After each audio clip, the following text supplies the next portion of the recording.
ማይክሮሶፍት ኤክሴል ላይ ስራችሁን የሚያቀል እንደዚሁም ደግሞ እንዳትሳሳቱ የሚያደርጋችሁን አንድ ነገር እንመለከታለን። እሱ ምንድነው? ለምሳሌ እዚህ ጋር ቶታል ወይም ድምር መስራት ፈልጊያለሁ። የዚህ እንደምታዩት በጣም ወታች ረጅም ነው። እናንተ ጋር ከዚህም የበለጠ 100 ከዛም በላይ ሊሆን ይችላል ማለት ነው። አሁን ይህን ለመስራት ኢዝ ኢኳል ቱ ሰም ብለን ከዛ ደግሞ ቅንፍ ከፍተን እንዳለ ይህንን ብንመርጥ እንዳልኳቸው በጣም ብዙ ጊዜ ይወስድብናል። በሾርት ከትም ኮንትሮል ሺፍት ዳውን አሮ ብላችሁ መምረጥ ይቻላል። ከዛ ሁሉ የተሻለው ግን ምንድነው?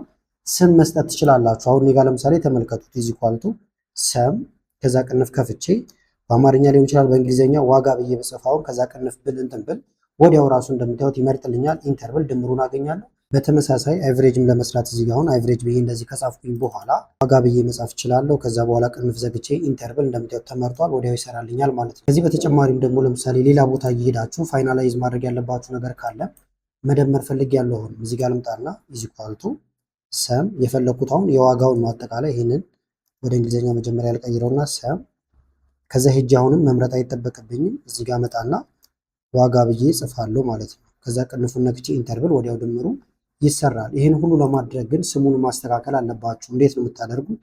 መጀመሪያ ለዚህ ስም ትሰጡታላችሁ። አሁን አጥፍቼዋለሁ፣ ምንም አይነት ስም የለውም። አጠቃላይ መጀመሪያ ትመርጣላችሁ፣ እስከታች ያላችሁን በአጠቃላይ ማለት ነው።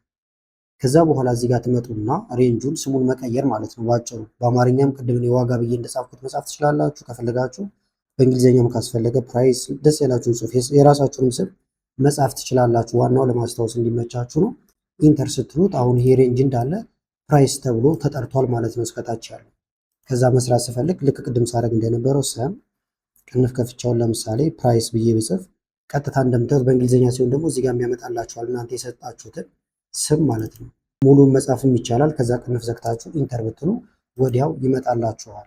በተመሳሳይ ደግሞ ስሙን ልቀይረውና ላሳያችኋል። እስከታች ያለው መረጥኩት፣ ፕራይስ ነበር ስሙ። ለምሳሌ ኤዲ ብዬ ጻፍኩበት፣ ኢንተር አልኩት። አሁን ይሄ ኤዲ ተብሎ ተጠርቷል ማለት ነው። ስለዚህ ኢዝ ኢኳል ቱ አቨሬጅ ነው። አሁን ልሰራ ደግሞ የፈለግኩት የማንን ነው? ኤዲ። ስለዚህ ኤዲ ብዬ ሙሉ እንጽፋለሁ ወይም መጻፍ ስጀምር ይመጣል።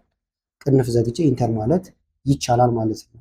ቪዲዮ ከጠቀማችሁ እና በቀጣይም እንደዚህ አጫጭር ቪዲዮዎችን ሰራላችሁ የምትፈልጉ ከሆነ ቪዲዮ ላይክ በማድረግ እንደዚሁ ኮመንት ላይ የተለያዩ አስተያየቶችን በመጻፍ አሳውቁን።